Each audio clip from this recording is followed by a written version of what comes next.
Si VP Sara ang top pick. Ang hirap ng respetuhin itong presidente nito eh.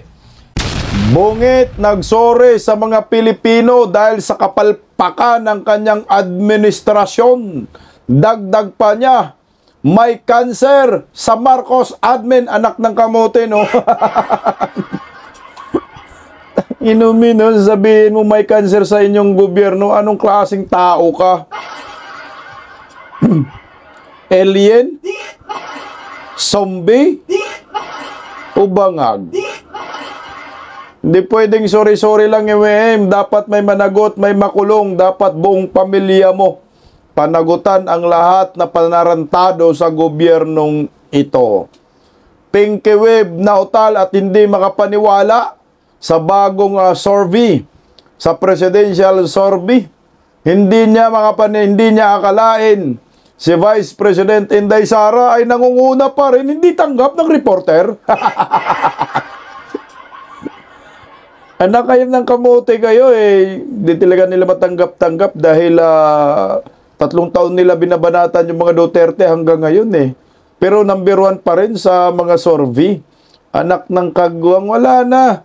Pilipinas, Duterte pa rin yan. Huwag nyo nang ipilit na pabagsakin si Vice President Inday Sara dahil ang mga Pilipino, matatalinong mga yan, hindi naman yan mga ubob gaya ng mga supporter ni Bungit eh. O tingnan mo, imbis mabawasan tayo ng mga supporters, nadagdagan pa. O kung si Pinky Web ay mukhang hindi makapaniwala sa bagong latest survey na inilabas ng WR numero, ito, reporter ng Abante. Alam ko sister company sila eh. Binanatan si Bungit at tinatawag na hindi ka respetong Pangulo. Bakit ba sinabi niya ho yan? Ito ay nag-ugat doon sa bagong bukas na Bukana Bridge sa Davao City na inangkin ni Bungit. Anak ng kamote, walang proyekto kasi mangangkin na lang eh. Pero pag pumalpak yan, sabihin yan, Duterte may dahilan yan. Anak ng kamote eh. Yung mga credit grabber talaga, no? Na mga na presidenteng ito, anak ng kamote, dinadaya ang taong bayan, kaso nga lang may pumapalag. At ito, ICI ni Bangag. Nasa ICU, anak ng kagwang, may bago na naman mag-resign. Talaga eh. Wala na talagang kwenta yung ICI na yan eh. Dapat yan, anak ng kagwang, dinimolish na yan eh. Wala namang kwenta, cover up lang. Magandang tanghali po sa ating lahat. Pa-like, pa-share muna, pa-subscribe at pakipindot po ang inyong notification bell upang lagi po tayong updated sa ating mga video. Mabuhay po tayong mga Pilipino. At suportahan niyo po ang Berada Aguila. Tuwing Lunes hanggang Biyernes, alas 2 hanggang alas 4 ng hapon. Live po ninyo yan mapanood sa Berada Aguila YouTube channel. Ito unahin po muna natin yung yung saka na yung ICU at saka kay Bungit, no? Unahin po muna natin yung reaksyon ni Pinky Wave tungkol sa pinaka-latest na survey. Siguro masakit pa rin po ito sa kalooban ng mga dilawan, pinklawan, komunistang grupo at mga bubonistang tanganista. Kasi bakit si Inday Sara number 1 pa rin sa pinakabagong presidential survey para sa 2028? Isa lang po kasi ang nakikita ko dyan eh. Hindi na po naniniwala ang taong bayan sa mga black propaganda laban sa mga Duterte. Ang nauumay ba, no? Kasi kahit lahat ng mga laman ng mainstream media, puro kasiraan laban sa mga Duterte, paninira, mga propaganda. So nauumay na yung taong bayan. Kumbaga hindi na ho tinatablan ng kanilang mga pinapalabas laban sa mga Duterte. Gumagastos ang gobyerno nito to demolish Duterte, bilyon-bilyon, pero nakatayo pa rin at lalo pang minahal ng taong bayan. Tigil nyo na yan. Magkasakit kayo niyan. Okay. Pakinggan po muna natin itong pagkautal at pagkagulat ni Pinky Web Kay Vice President Inday Sara Result Survey. Si VP Sara ang top pick for president. Hindi mabasa, no? Si VP Sara ang top pick. Ang nautal. Kaya gusto niya siguro si Martin Romualdez. Or si Leni Robredo. Wala, ma'am. Talagang ang bayan po kasi ngayon, buo na eh. Kumbaga, alam mo, ito yung nakakatakot na desisyon ng mga Pilipino eh. Sa akin na pumapabor sa mga Duterte. Kumbaga ngayon pa lang, nagdesisyon na talaga sila. No? Na Duterte na. Hindi nagbabago eh. Consistent yung pagiging number 1 ni Inday Sara. Ito yung nakakatakot, no? Na kahit anong paninira nila kay Inday Sara, nakangiti pa rin si Inday at number 1 pa rin, gusto pa rin ng taong bayan.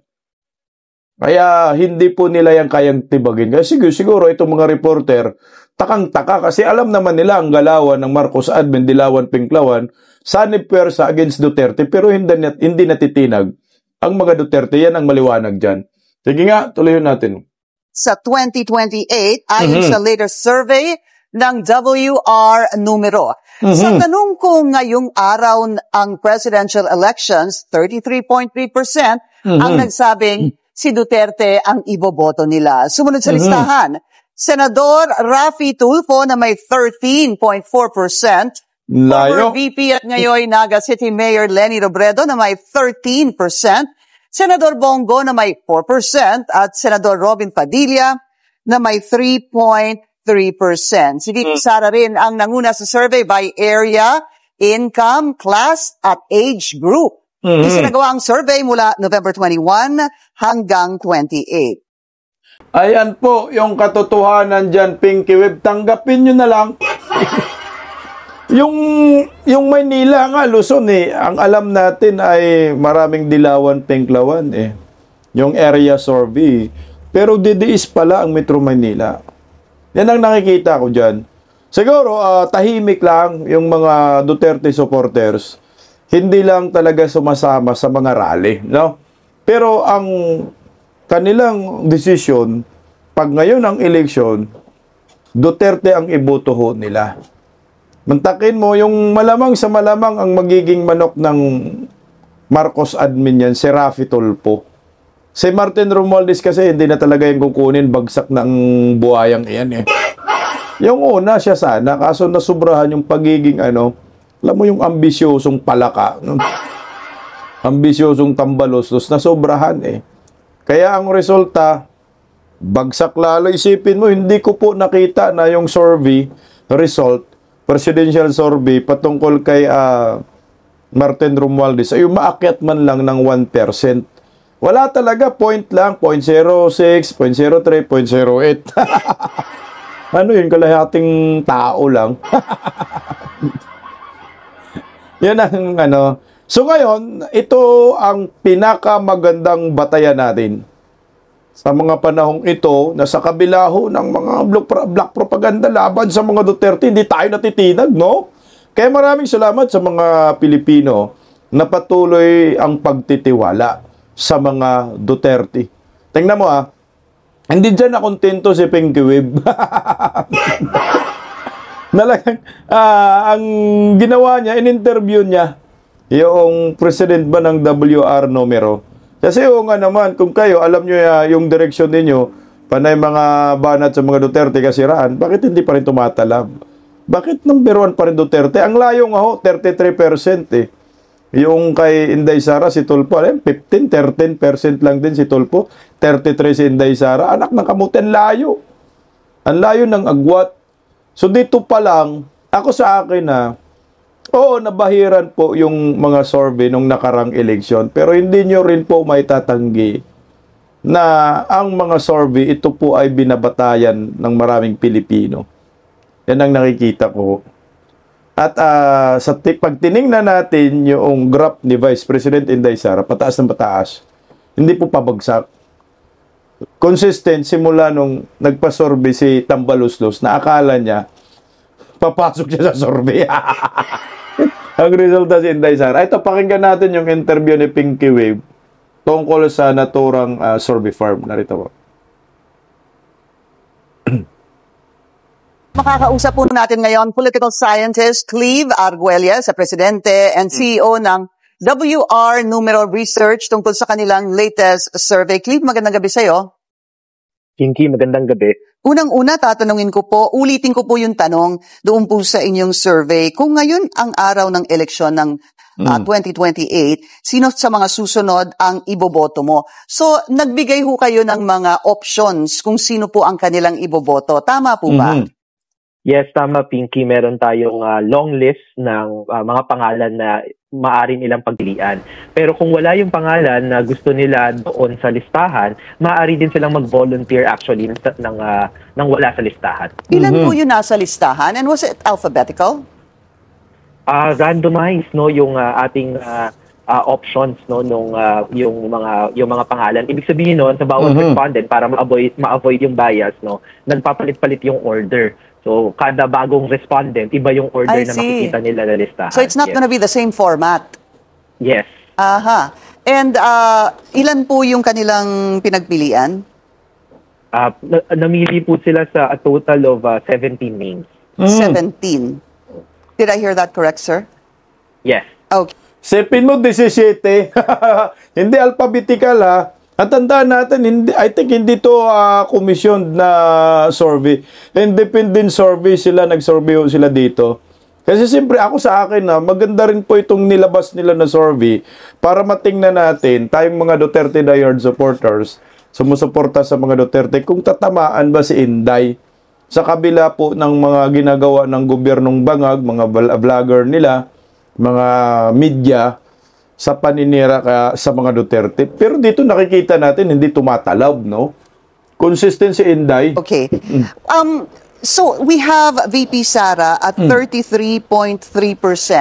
Ang number 2 and 3, Senator Raffy Tulfo at 13.4%. 13 And lang, I believe it's Mayor Leni Robredo also there at 13%. Please, para ho ba sa inyo, itong second and third, masasabi niyo ho bang this is a far second and third kay VP Sara? Well, yes, but also the other way to look at it is that, Pinky, pwede mo din tignan na for the longest time kasi nung ginagawa namin ito, survey na ito on the potential candidates ng 2028 elections, nagre-remain naman at that level yung numbers ni VP Sara Duterte. So, mukhang ito yung constituency talaga na namomobilize niya so far, lalo na ikalawang pangulo naman siya. Tapos, malayo yung iba kasi disperse yung preferences. Kumbaga magkakaiba, wala pa silang consensus. A lot of the support for VP Sara is actually concentrated in Mindanao, for example. No? Doon nakakakuha siya halimbawa ng 80% na preference, meaning 80% ng mga na-survey namin sa Mindanao, siya yung top choice. Ang number ng population ng Mindanao sa voting share sa vote share natin halimbawa, ano na yan 23% na yan So kung nasosolidify niya na yon, it only takes a few from other regions para makarating siya sa 33%, di ba? Parang, to understand it better, no, ang sinasabi niyo po doon sa Mindanao, ang kanilang population ng pagboto doon ay nasa 23% at halos, tama ho ba ang aking pagkaintindi, 80% na doon ay siguradong boboto kay VP Sara kung ngayon po ginawa ang eleksyon. Yes, sa survey, no? For the longest time, hindi nagbabago Kahit yung August naming survey, yung April 2025 namin, lahat yan ngayong taon. Medyo resilient yung number na yon ng mga nasa survey sa Mindanao na si VP Sara yung kanilang top choice. Ibig sabihin, napaka-loyal at committed nitong voting base at preference para kay VP Sara. Yes, no, yung sinasabi nilang Solid South, it appears to be true in the surveys that we've done in the past. So, but I look... Dito sila talo. Sa akin lang ang Mindanao sulit talaga yan. Meron pa ilan-ilan yung mga durugista dyan. Dito sila talo. At ang Visayas, susulit din yan. Kumbaga sa 2028, Visayas and Mindanao, wala na pong ibang direksyon yan, ay Duterte. Siguro, kahit nga sa Tacloban, Samar, Leyte, wala yan doon pinanganak din si Duterte, si Tatay Digong Leyte. Baluarte ni Marcos at Romualdez. Kahit baluarte ni Marcos, Romualdez, maraming mga Duterte dyan. Kaya, ito yung mahirap patibag na na kandidato sa 2028. Isipin mo ha, ang baluarte ni Inday Sara, Mindanao, Visayas, magsusulid talaga yan. So meron pa ilan-ilan na latak. Sabi ko nga sa'yo, yung mga kriminal, mga durugista, ayaw talaga sa mga Duterte kasi alam nila kamay na bakal. Same with former President Duterte. Pero ito talaga, ito na yung puhunan na pundasyon, yung Visayas at Mindanao. Nawala sa ibang mga kandidato. At for example, si Leni Robredo, hanggang Bicol lang talaga yan. Hindi mo naman pwedeng makuha yung South Luzon eh. Kasi hati rin yan. Kahit na Bicol, makukuha pa rin Inday Sara yan. Bakit? Tangin ng Bicol, binigyan ng magandang mga coastal road ni ni Tatay Digong sa panahon niya. Walang pinipili si Tatay Digong.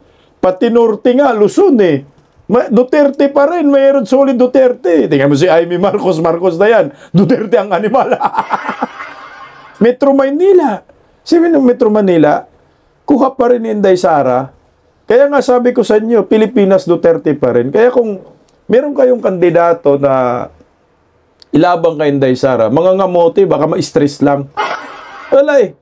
Na talaga ang mindset ng maraming Pilipino, solid Duterte. Yung mga, sabi ko nga sa inyo, yung mga galit lang dyan, yung may mga pamilyang bungal, sinasabi mo bungal, yan, mga Polboronic Addictus Benedictus, mga kriminal, kurakot, yun lang talaga ang ayaw sa mga Duterte. Pero alam ko naman, majority of the Filipino people, ayaw talaga ng droga at ayaw ng korupsyon. Na yun naman po talaga ang plataforma ng mga Duterte political will. Gusto talaga ng kapayapaan, katahimikan. Majority of the Filipino people ayaw sa komunista, mga kaliwang grupo. Maniwala ho kayo dyan. Tandaan niyo po, almost 120 million ho tayo. Lahat mga yan, majority of them sa atin, solid Duterte. Talayo. Looked at the other survey, was that in August? Tumaas pa ng 2 percentage points si VP Sara. No, tingnan mo, tumaas pa. Okay. Yes, so may slight na paggalaw, pero the more conservative reading here is because nasa loob siya ng margin of error as an estimate. So pwede nating sabihin na Halos hindi gumalaw. same level. Opo. Ang margin of error is what? Plus, minus 2 or 3%, sir? 3%. 3%. So pasok nga po, parang negligible po yung plus, yung pag-increase na 2%. What about the rest? Did you see any notable increase in the other candidates? Ganon din dun sa mga iba nating mga kandidato, no? So halimbawa si Senator Raffy Tulfo at saka si dating Vice President Leni Robredo. Technically, yung conservative reading is that hindi nagbabago. Pero what's interesting in this case is that mas mahaba yung listahan ng mga pangalan na ibinigay namin dun sa mga sinasurvey. 17. Nitong November than nung previous quarters. Kaya kumbaga interesting pa din na nag-remain pa din at the same level yung preference halimbawa for Senator Tulfo, Vice President Leni. So meron talaga din silang loyal loyalista. Oo. Kahit nag-introduce kami ng mga ibang pangalan, halimbawa si Senator Bam Aquino, Senator Kiko Pangilinan, pwede nating i-expect na baka may mga lumipat galing sa medyo broad opposition. Pero hindi, nag-remain pa din na most of them kay VP Leni. Just So yung si Leni Robredo, alam natin mga pinklawan yan. No? Dilawan yan, yun yung solid nila. Pero pag sinabi mong baluarte, paano po makakuha ng napakaraming boto si Leni Robredo? Bicol lang naman yan. Yung Bicol mahahati pa. Bicol, Tarlac yan. Baka makuha nila yan kasi mga dilawan mga yan, pinklawan. Saka may parting Mindanao, I think Bacolod, no? Pwede nilang makuha yan. Pero Visayas pa rin yan, hindi nila masulid yan. Kasi ang ano mo dyan, yung solid supporters. Unlike dito kay former president, kay Vice President Inday Sara Duterte, meron na talagang solid na buto na hindi nagbabago kailanman. Siguro may nagbabago dyan, mga politician. Pero yung mga ordinaryong Pilipino, lahat yan, hindi nagbabago. Dito kay Raffy Tulfo naman, anong baluarte niya? Ano yung loyalista niya? Siguro yung loyalista ni Raffy Tulfo, yun yung loyalista ng mga bubunistang tanganista ni Bangag. Yun ang mga nakikita ko kasi no choice sila ngayon. Tingnan mo ngayon, kumakapit ngayon sila sa mga Tulfo kasi alam nila pagdating sa 2028, talagang pag hindi mananalo yung kanilang kandidato, yung nangyayari kay Tatay Digong, mas worse pa ang mangyayari sa mga Marcoses. Mantakin mo si Tatay Digong, ginagago nila because of war on drugs. Yun lang ang kanilang reason. Pero ako, ang tsurya-tsurya ko dyan, napipredict ko dyan sa 2028, pag natalo ang pambato ni Marcos, hindi lang si Bongbong ang makukulong, kundi lahat ng pamilya niya. First family, kasama mga kapinsanan at bayaw, kulong talaga yan. Ito yung mga nakikita ko. Siguro, tumitimbang ngayon ang gobyernong Marcos, sino bang ang pwede nating magiging pambato sa 2028? Kaya ngayon, pag nakita mo, ang gobyernong Marcos, mga supporters nila, talagang malapit sa dilawan, pinklawan komunista. Pipilitin talaga nila magsanib pwersa. Pero pag tiningnan mo naman po yung survey result, kahit magsama-sama pa po lahat ng kandidato na against Duterte, boto ni Rapi, boto ni Bam Aquino, Kiko, Lini Robredo, kahit pagsama-samahin yan, hindi pa rin po enough na mapantayan ang boto ni Vice President Inday Sara Duterte. Tuloy po natin konti lang. Clarification, did you say Senator Bam Aquino was a new inclusion? Because it Yes. appears he was part of the August 2025 survey? Or are we mistaken? Okay. Yeah. I think sa VP Yeah. pala bago si Senator Bam Aquino. Okay, I kasi think meron ang mga siyang- bago na kandidato ay halimbawa Benjamin Magalong, sir. DILG. Apo, at John Vic Secretary Remulla. John Vic Okay. Remulla and Baguio City Mayor. Okay, thanks for that clarification, sir. Pero mataas yung hindi pa rin sigurado. Tumaas po kasi siya ng 4 percentage points. Binamin Magalong umingay dahil nga pag-aakala ng maraming Pilipino na si Benjamin Magalong ay against Marcos at galit sa korupsyon. Pero hindi eh. Ang tao kasi ngayon, tinitingnan rin yung tunay na personalidad ng isang tao. Nasisira lang si Magalong dito dahil dumidikit sa gobyernong Marcos, nagpapagamit at dumidikit sa mga kaliwang grupo.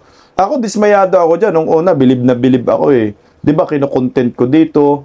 Pero ito, magugulat ka, bakit nagawa niya yan? Bakit ganyan yung kanyang direksyon? Sumama siya sa mga kaliwang grupo, mga pinklawan dilawan, dumidikit sa Marcos admin para masira ang mga Duterte. Kaya bawas siya. Munti ka na tayo mabudol dyan, ha? Ako, akala ko very consistent ang kanyang paninindigan. Pero at the end of the day pala, lalabas pala ang tunay na kulay. Napasintabi sa mga supporters ni Magalong kasi marami rin DDS minsan na umahanga dyan. Isa na ako. Pero ako nagbago na eh. Nagbago na yung pagtingin ko kay Mayor Magalong. Nung una, gusto ko nga magiging vice presidente siya ni Inday Sara eh. Pero ito pala, hindi talaga po pwede maghalo ang dilawan, pinklawan, mga pulawan, komunistang grupo sa mga Duterte, sa kulay green. Di pwede pala. Kaya tayong mga DDS, kung ano talaga yung solid natin na grupo, talagang doon tayo kung anong sasabihin ni Inday. Kasi baka madidisgrasya tayo sa 2028 eh. Tuloy. To 22.2. Yes. Oo, and mas mataas actually pa doon sa Vice President eh. So, nakita natin na bagamat may mga early favorites na ngayon, marami pa din yung unsure. Yung nakikita nating behavior kasi doon sa hindi sigurado, in the past elections and in the past surveys, usually, nadidisperse din sila doon sa mga na contenders eh. So, maghihiwa-hiwalay din sila close to the election day according to sino din yung mga top na contenders. Pero ngayon, dahil maaga pa, makita natin sizable pa yung number ng mga Filipinos na nagsasabing unsure. So you expect that to decrease or to reduce in number as the election draws near? Yes, Si lalo na din undecided. kung maging, kasi remember din na these are potential candidacies pa, hindi pa naman talaga declared.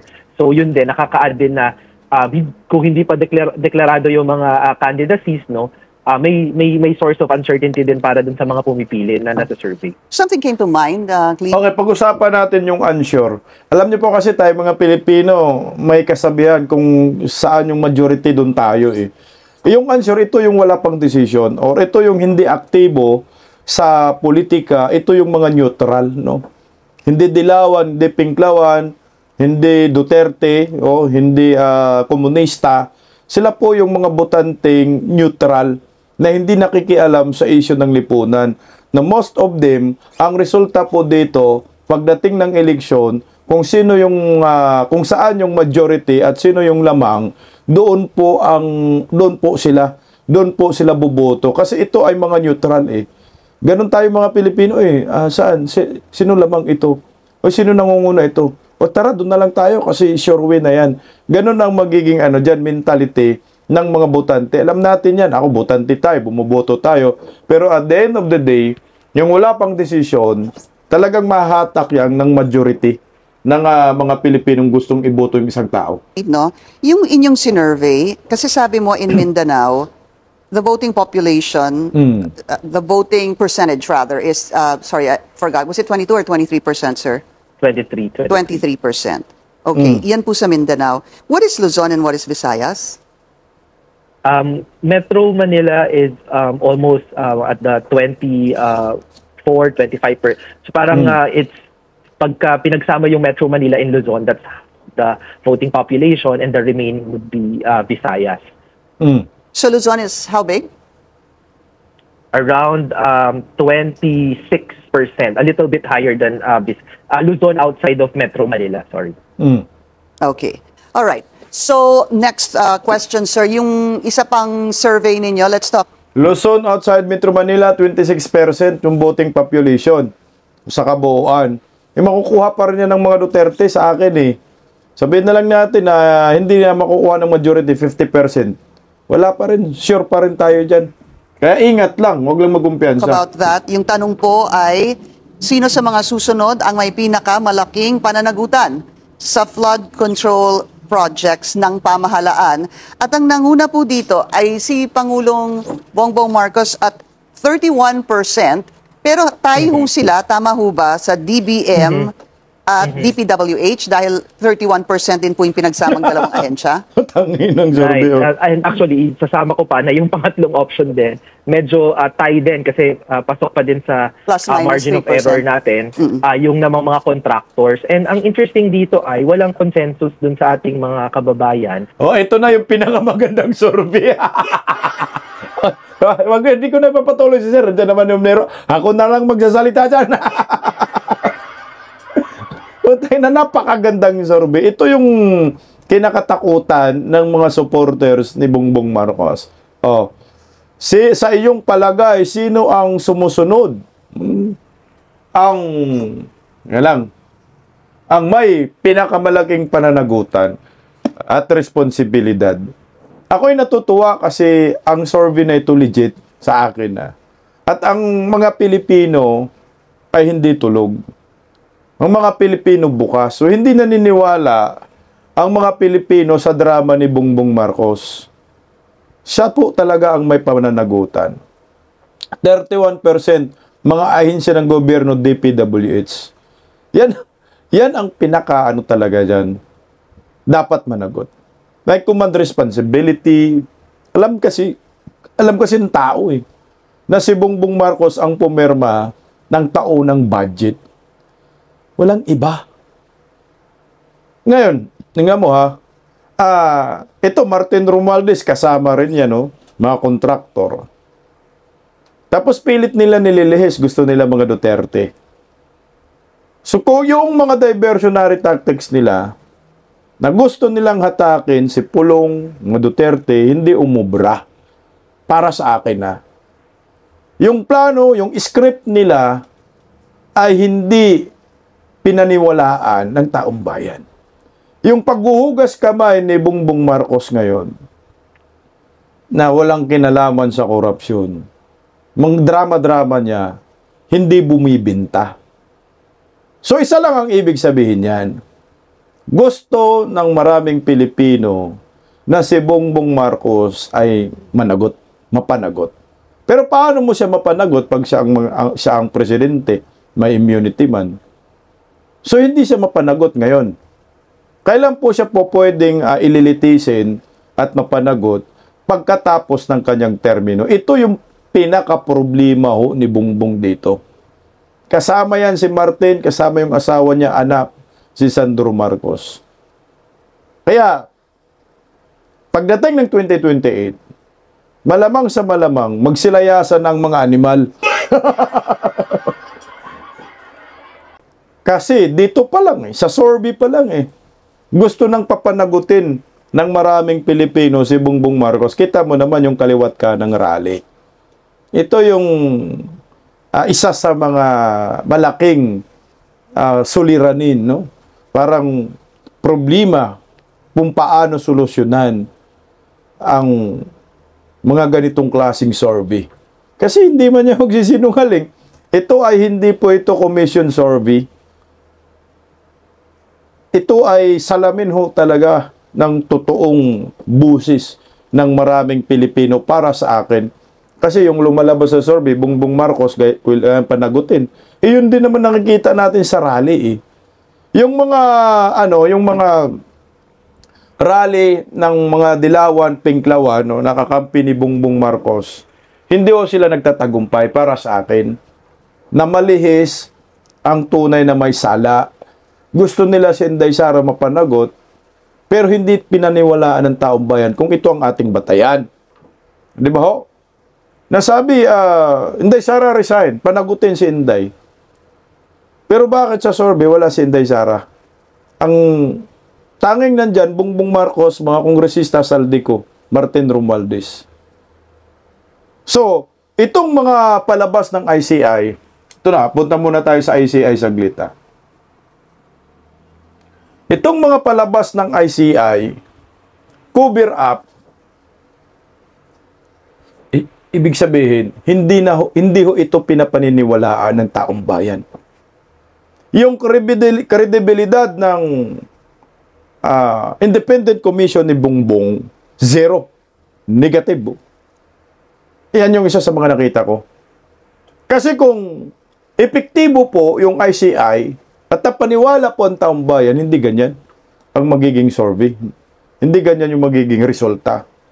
Tingnan mo, mga senador yung mga nirecommend, nakakasuhan.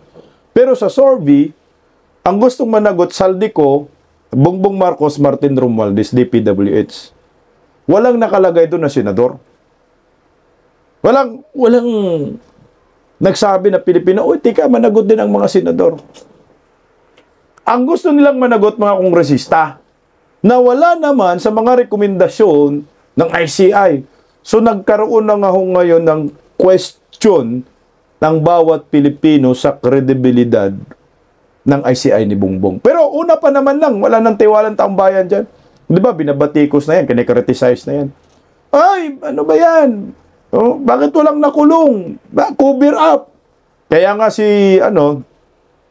nung una si Magalong nag-resign, di ba, sa ICI. Nag-resign si Magalong. Kasi binibira ni Claire Castro, binibira ng Malacanang. Kasi I think, meron sigurong natutuklasan si Magalong na hindi niya kayang sikmurain. Kaso ang problema, at the end of the day, nagpagamit din naman, nag-resign ka pa sa ICI, Magalong, anak ka ng kamote. So ito naman sumunod si Singson. Nag-resign naman. Kasi nga, ang reason, walang kapangyarihan at walang pera. So pera pa rin ang pinag-usapan, walang pundo daw.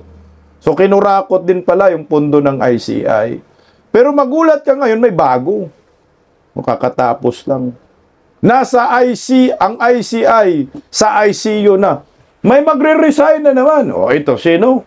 Ginggan natin ang balitang ito. Palike po muna, guys. Kunik-kunik lang natin itong balita natin.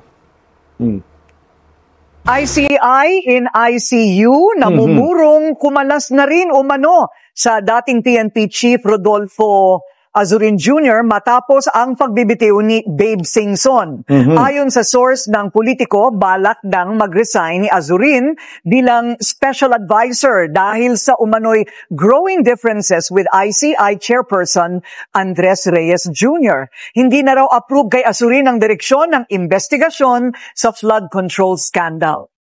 Tabla na! Bong, magtawanan na tayo, Bong.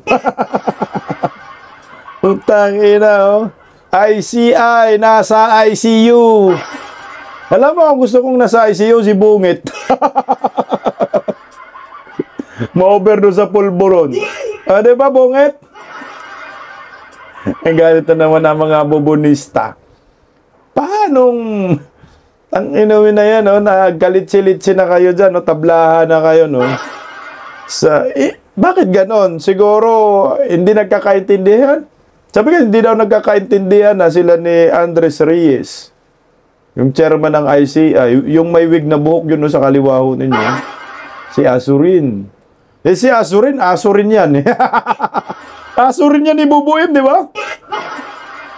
Ang tiningnan mo si Azurin ay Azurin.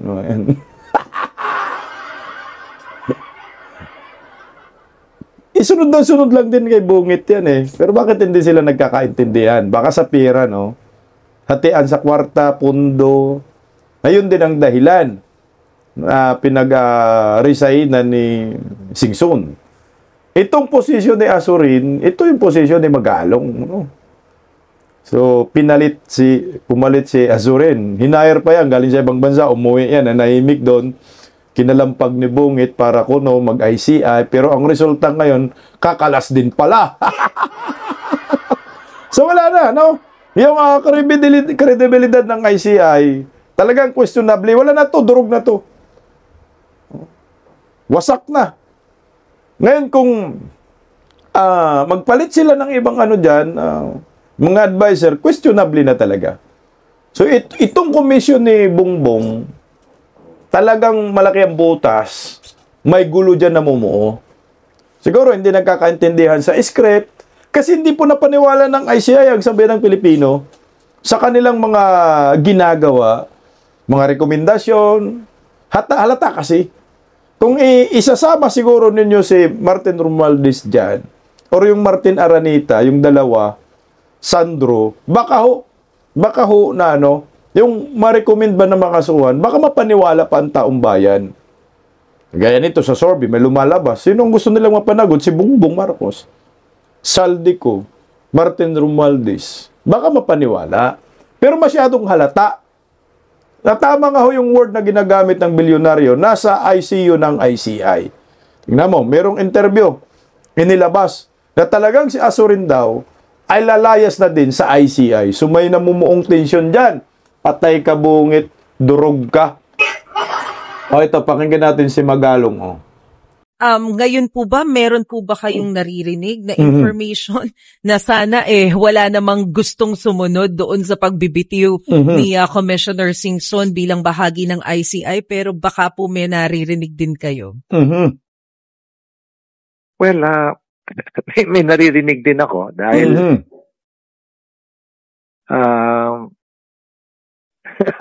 next time ko na lang banggit. Isusunod sana namin, sino po yung naririnig ninyo? At saka same reason ba, sir? Yun na lang, sir, same reason ba? Siyempre, kanya-kanyang reason naman yan. Pero hindi naman sabi, hindi naman sabi yung totoong reason kung bakit maalis. Pero, gagawa na lang na reason. Kung meron. Alam mo, Magalong, ang dami mong ano, ito lang masaklap kay Magalong. Eh. Hindi niya sinasabi yung pangalan, no. Kaya minsan nagka-diferensya sa mga ibang binabanatan niya kasi hindi niya binabanggit yung pangalan. Noon, pinoprotektahan ko yan. Tika lang, dahan-dahan lang. Pero ito nga, sabi niya meron daw no na magre-resign din. Pero ito naunahan na po ng Bilyonaryo News Channel na si Azurin nga ho yung magre-resign. So, kahit hindi naglabas ng pangalan si Magalong, alam na po natin kung sino yung magre-resign si Azurin. Dahil hindi nga ho nagkakaintindihan itong si Andres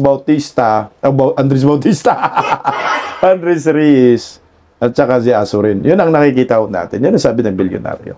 So ngayon, saan lulugar si Bungit? So hindi siya magtatagumpay dito sa mga pagtatakip, no? Diversionary tactics. So zero. Kahit nag-hire pa sila, palit-palit na sila dyan ng mga namumuno sa ICI, hindi pa rin umubra. Kaya, nakita ko sa mga statement ni Bongbong Marcos, putangin na guys, hindi presidente ang datingan. Mantakin mo sasabihin niya na may cancer daw sa gobyerno. No? Yung corruption. So ngayon, anong gobyerno ito? Sabihin mo may cancer. Marcos eh.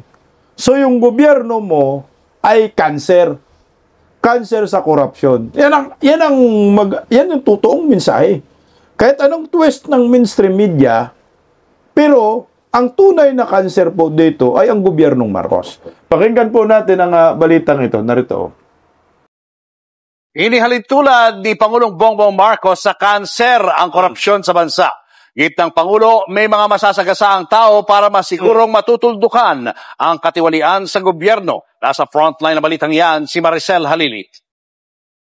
Paskong Pasko na ang feel sa loob ng Malacanang Mall na may mga pinailawang Christmas tree. Nang magtalumpati si Pangulong Bongbong Marcos sa year-end fellowship, problema pa rin sa korupsyon ang kanyang bukang bibig. Inihalin tulad niya pa ito sa nakamamatay na sakit. And when you have to excise a cancer out of such a complicated system, you need to do some very major surgery. And to do that, and when you do that, you will bleed. Partikular na iniimbestigahan ngayon ang kinurakot na trilyong pisong flood control projects. Nakakaladkad dyan ang mga matataas na opisyal, kabilang ang mga kongresista at senador na umano'y kumikback ng bilyong-bilyong piso. Sa kabila raw na mga pag-alam sa katotohanan, may mga masasagasa ang tao para masigurong matutuldukan na ang katiwalian sa gobyerno. I am sorry that the people suffered because of it, but it's had to be done. We have to go through the pain, go through the difficult.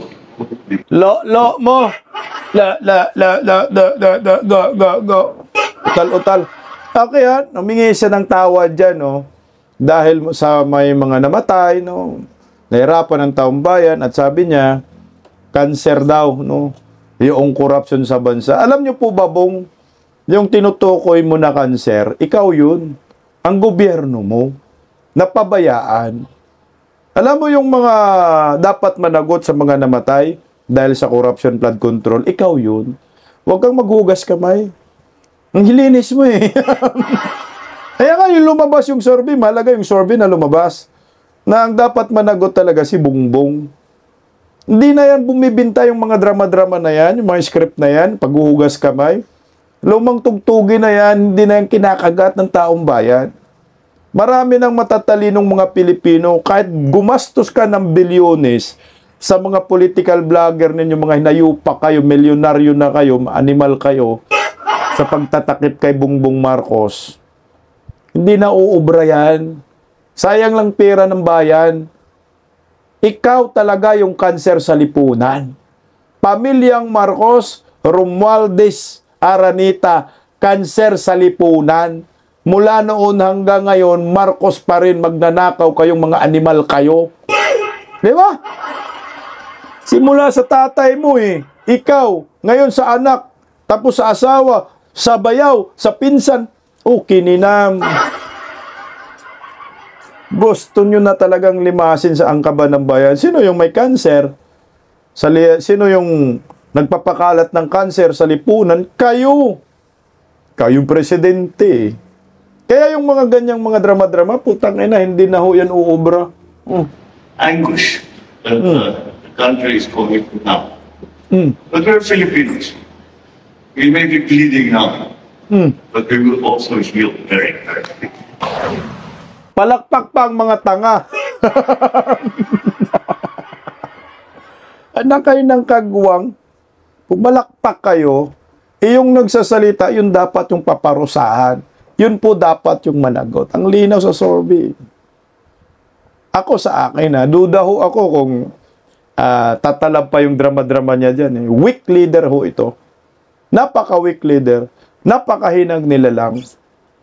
Kung may konsensya pa ho yung mga advisor ni Bongbong, simple lang ang advice ninyo. Sabihan nyo lang na Bong resign. Puta kawawa ang Pilipino, hindi mo kaya. Yan ang maliwanag dyan. So ngayon, sasabihin mo na kanser sa bayan, sa lipunan, ang korupsyon. Totoo naman talagang kanser. Bakit nyo ginagawa? Bakit nyo tinutolerate? pinsan mo, anak mo, asawa mo, bayaw mo, kasama sa paglilima sa kaba ng bayan. Kaya walang proyekto eh. May proyekto nga yan, putang ina, inaangkin nyo pa. Hindi naman proyekto ng mga Marcoses yan, ng buang-buang program. Tatay di ko kasi build. Sa kanya buang-buang program. Patuloy nga natin, anak ng kagawang, nandyan si nakasids pa, tablado rin mga pulboronic. Kanina, mismong si PBBM ang nanguna sa pag-inspeksyon ng 3.1 billion pesos na Bukana Bridge project sa Davao City. Kasama ng Pangulo roon si DPWH Secretary Vince Dizon. Natulungan naman tayo ng ating mga Chinese na contractor dahil ang ganda ng technology nila. Marunong talaga sila magpatayo ng magandang tulay. Tanga, no? Galit ka sa China, pinuri mo pa. Putang ina, huyimod puwet. Gumawa ka ng bato, pinukpok mo sa ulo. Inangkin mo pa. Marami pong nagalit dyan sa Bukana Bridge, no? Tingnan mo yung pundo, ginawang 3.1 billion, pero yung pundo pala niyan, 1.5 lang. So yung 1.5 na yan, tapos na yung Bukana Bridge. Ngayon, ginawang 3.1, so 1.6, mas malaki pa ang kickback ng mga animal. Inangkin ba nila sa kanila daw? Gandang infrastructure na mabilis at nasa tamang gastos, nasa tamang presyo. Tingnan mo. Maganda infrastructure, pero puri pa yung China. Tamang gastos, nasa tamang presyo daw, ulul. Overpriced ka nga dyan. Ginawa mong 3 billion yan eh. 3.1 1.5 nga lang ho yan eh. 2018. Hindi po yan proyekto ng buang-buang programa. Build program po yan under Duterte admin. Hindi po yan sa buang-buang programa. Nga, tuloy Nakatakdang buksan ang naturang tulay bago matapos ang taon. Pabibilisin nito ang biyahe ng 35,000 na sasakyang inaasahang daraan sa Bukana Bridge araw-araw. Ang biyahe na dati halos 2 oras ay mababawasan, magiging mga 25 minutes, 20 minutes na lang. Kaya't malaking ginhawa. Lalong-lalo na ay... Butangina, mag-amo. Tingnan mo si Vince Dizon. Alam mo yan. Under Duterte ka rin. Bakit hindi mo sinipat si Bubuim? Mr. President Duterte, huwag mo naman angkinin lahat. Ang atin dito, tarpaulin lang at cutting the ribbon. Magkamukha ng mga hinayupak na to, no? Mga dudugyot, no? Dugyot na sa paglilima sa kaba ng bayan, anak kayo ng kagawang. Ngayon, na magpapasko tayo, bahagi ang naturang tulay ng Davao City Coastal Bypass Road Project na magkokonekta sa eastern at western part ng Davao City Coastal Road. Palakpakan natin, Duterte legacy po yan. Alam nyo po yung Bukana Bridge na yan, may labas ka tayo ng video para habang nagkokomento, ay putang ina, nandyan si Bangag, og na lang. Okay. Yung Bukana Bridge na yan, ay walang duda po yan walang ribat po Kasi nga, yung mga supporter si Bongbong Marcos, pumapalakpak sa kanya ngayon, ang galing daw ni Duterte, ang galing daw ni Marcos! Tangingot nyo! Yun yung mga supporter na hindi marunong mag-research, no? Hindi marunong tumingin kung ano ang nangyayari dito, kailan ba nasimulan. Basta lang sila pumupuri. Wala pong kakayahan si Bongbong Marcos makipag-negotiate sa mga inchik. Dahil ang kanyang foreign policy ay kalaban ang China. Pero nga hindot nga kasi anak ng kamuti. Pinuri niya yung China ngayon. Gulat ka, no? Ang ganda rin naman kasi ng tulay. Pero ay effort po yan ng Duterte admin. At ang nakapag-isip pala talaga yung tulay na yan ay si Vice President Inday Sara Duterte. Hindi po si Bungit. So ito po ay nangyari yung 2018. So ipi-play ko po yung video, no? Para Sabihin kasi nila, ito, kumakalat na rin po itong video na to. We are happy to announce that the goodwill gesture of the People's Republic of China for committing to donate the 1.5 billion peso construction of the bridge. So there is another bridge coming. There's another bridge coming. Yung video na yan, talaga. We are happy. Yung video na yan, yung sa baba, yung talumpati ni Inday Sara, ay ano po yan? 2018 to 2018. Happy to announce that the goodwill gesture of... Ayan, 2018 po yan, October. So paano po nagiging Marcos legacy yan? Putang ina, nangaagaw ng legacy yan, oh. Yan ay Duterte legacy. Inday Sara pala nakaisip yan tulay na yan. Ganun katindi, no? Kaya ako sa akin, si Inday Sara, pag yan ay naging presidente, mas marami pang magawang tulay yan kaysa kay Tatay Digong. Yung Samal Island din, sa kanya din yan eh. Meron pang isa. Ito kay Inday Sara din pala naisip yan. Mantakin mo, mayor pa lang yan ha. Ganun na mag-isip si Inday Sara para sa ekonomiya. Ang laking tulong ho talaga niyan. Yung mga transport ng goods, mga paninda, no? Turista. Ang laking tulong eh. Pero nakakalungkot kasi nga, itong gobyernong Marcos, hindi marunong magpasalamat, no? Hindi marunong mag-acknowledge sa previous admin na ginawa ho ng Duterte. Ang liwanag po yan, hindi part yan ng buang-buang program. Yan ay part ng build program. Yan ang maliwanag. Bakit mo i-contest? Sabihin, Marcos admin, hindi nga eh. Ang ambag ni BBM dyan, tarpaulin. Tsaka yung marker. At ang inamin. Ayan, baka nga yung marker kasama rin sa pundo, tarpaulin lang talaga ang ambag. Ginawa pa niyang 3.1 billion, 1.5 lang pala yan. Kickback na naman si buang-buang program. Pera na naman ang hinayupak. Alam mo, ito nga ho yung, ikinagalit ng isang reporter. Ito ay reporter ng Abante. Nagalit talaga siya dyan. Unang-una, kasi hindi marunong... wala bang appreciation, no? Hindi marunong mag-appreciate itong Marcos admin sa Duterte admin. Bakit ba hindi nyo kayang banggitin ang previous admin? Simple lang naman yan. Pasalamatan mo lang naman eh. Thank you so much, Duterte admin. Ito po ay hindi po namin naisip ang proyektong ito. Magpakatotoo ba sa maraming Pilipino? At sasabihin mo, ito ay bunga po ito ng previous admin at ipinagpatuloy po namin. Ganun lang siguro. No? Para mabigyan mo naman ng credit, yung previous admin, lalo na si Vice President Inday Sara pala, nakapag-isip yan eh. Yung tulay na yan eh. At in-announce niya. Ideya pala ng Vice President Inday Sara, yung mayor pa siya. Yan yung problema dito sa Marcos admin, credit grabber. Masyadong makapag-angkin, wagas, akala mo naman sa kanila talaga yung plano na yan, pero hindi. Yan ay plano po talaga ng mga Duterte. So ito ay Duterte legacy, hindi po ito Marcos legacy. Para mas malinaw lang. Yan ang mahirap sa mga to. Tingnan mo, pag pumalpak yan, sisi sa mga Duterte, ang tanga nga eh.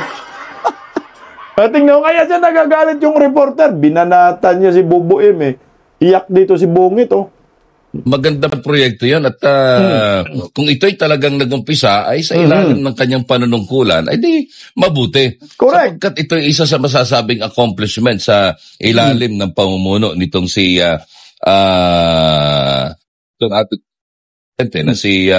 Duterte. Bongbong Marcos. Ano Sorry, parang ang hirap ng respetuhin itong presidente nito eh. Oo, hindi na... Ang hirap daw respetuhin ang presidenteng ito, putang na. Mahirap talaga respetuhin, sir, ang presidenteng ito, sir. Tangin na, questionable yung pagkatao. Ayaw magpa-hair follicle test eh. Ako, ang hirap respetuhin ang isang tao na mahilig sa pulburon. Hindi yan ka respeto. Diyan palang bagsak na yan. Parang sa bahay nyo na lang eh. Papayag ka ba na ang manliligaw sa inyong anak bangag? Sabog sa pulburon? Payag kayo? Wag na, oy. Anak ng kamote. Nga mo, sir. Tuloy natin, sir. Karespeto. But anyway, alam mo ninyo, yung ginawa na yan ay parang sa akin, isang official function na hindi mo man lamang kinilala yung mga tao doon sa paligid. Correct. Yung mga opisyal na nandoon sa paligid. Pero, kung ito ay nagkaroon ng problema, kung ito ay merong shortcomings, itong mga proyekto na ito, sigurado ko, lahat yan, ibubunton yan sa mga Duterte. Di ba? Nakuha mo, sir. Merong bago tayong aabangan. Itong reporter na to, ang tapang din eh. Wala man lang karespeto-respeto, hindi man lang pinatawag si Mayor Basti, di ba? Hindi man lang acknowledge yung Vice President, yung former President.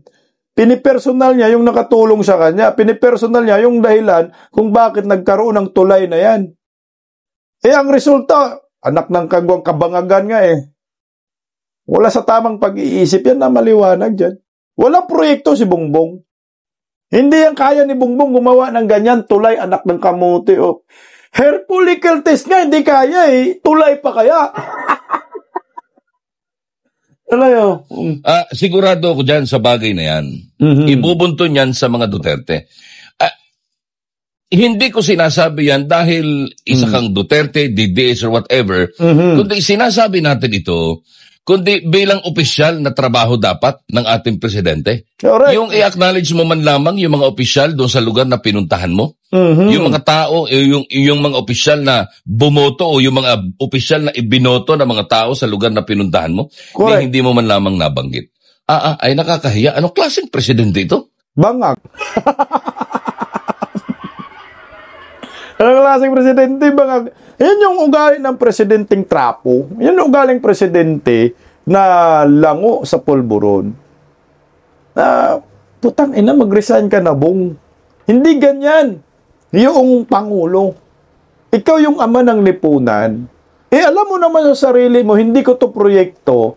Alam mo naman sa sarili mo, ito may mayor dito, Duterte ito. Bakit ayaw mong i-acknowledge? Pakinsuelo na lang ba sa mga nandoon ng mga dabawin nyo?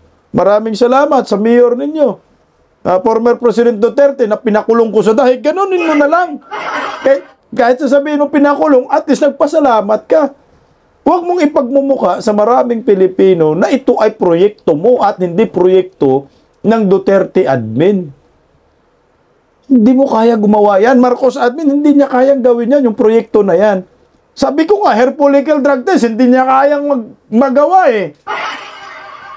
Kulay pa kaya? Flood control, puro ghost projects, tulay pa kaya? Di nga niya kayang makipag-usap sa incheck eh. Para matigil yung water cannon sa mga bangka. Tulay pa kaya? Pero tama ka dyan, sir. Hindi po to didiis eh. Palakpakan po natin si Carone Ramos. Ayan o. Sa DWAR Abante Radio. Ito po ay nakontenta natin nakaraan, no? Tangina, may hugot to. Palakpakan natin, ha? Abangan nyo muli natin yung kanyang banat kay Bongbong Marcos. Tingnan mo, ha? Ang mga Marcoses, nawawala na sila ng mga kakampi. Nagkakalasan na, di ba? Nagsialisa na, Singson, Pito naman, si Azurin na naman. Mukhang palit na, malapit na si Tory papalit, no? Pero ang mga Duterte na dadagdagan, yung mga supporters nila. Ito, hindi naman natin kilala to si sino to? Si Carone Ramos na Duterte. Ang point niya lang, tangina, kung may delikadisa ka, magpasalamat ka, i-acknowledge mo yung mga dahilan ng pagkagawa ng proyekto dahil alam ng taong bayan, wala kang piso na naiambag dyan. Wala kang ideya na nakontribute dyan. Ni katiting wala. Yan ay ideya ng mga Duterte. Master plan ng previous admin Duterte. Hindi po yan sa buang-buang program. Yan ay part ng build program. Yan ang totoo. Period. Paggising sa umaga, tanghali at gabi, nakikita ko ang post niya, ang hapdi. Paano nga ba to? Di ako makatanggi. Watch ko na lang at isipin ng mabuti. Bisdak Pilipinas. Bisdak, tinig ng katotohanan. Sa bawat vlog may laban sa kasinungalingan. Mulat ang mata, gising ang masa. Bisdak Pilipinas, para sa bayan, gumigising sa diwa. Sa likod ng kamera, tapang ang dala, walang sinasanto kung mali ang gawa. Hinay-hinay, pero palaban. Boses ng tao sa digital na labanan. Bisdak, tinig ng katotohanan. Sa bawat vlog may laban sa kasinungalingan. Mulat ang mata, gising ang masa. Bisdak Pilipinas, para sa bayan, gumigising sa diwa.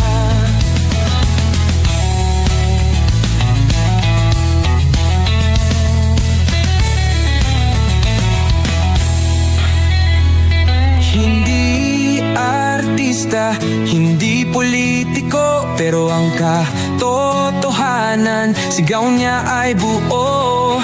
Sa YouTube o Facebook man siya makita, may aral ka pa rin, may uwi sa bawat salita. Bisdak, gising sa katotohanan, di lang kwento, kundi panawagan. Sa bawat Pilipinong naghahanap ng liwanag. Bisdak Pilipinas, kasama sa pagbangon ng bayan. Bisdak Pilipinas, boses ng masa, gising ang diwa. Sa vlog mo, may pag-asa.